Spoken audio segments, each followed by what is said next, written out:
Hello and welcome back to another video. This is a golden era that we are living in, especially the people who are 30 or 40 years old. They have seen two waves. The first wave was of Google and other social networking websites, and the second wave is the AI wave. We have seen both the waves, and especially I'm talking about the people who belong to my generation, which is the 1980s and the 1990s. And what we know about this is that the AI race has just begun. China has started pumping out large language models from China, and that has really created a competitive environment for the USA, and that's good for the industry. A little update: I've designed 4 applications.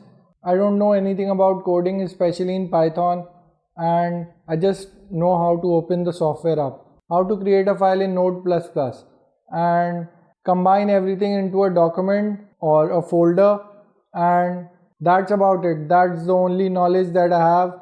The DeepSeek and the Quen model by Alibaba has enabled me that I can design small softwares or applications. This has really revolutionized the way we see things, like the content creation industry. It has really revolutionized everything. And when you combine it with quantum computing, then the potential of artificial intelligence increases with leaps and bounds. Initially, I was a bit skeptical and scared. But now, as soon as I've started using the technology more and more, and I've also installed it on my PC as an offline LLM, and it's a distilled model that was a cold fusion between the Quen and the DeepSeek R1.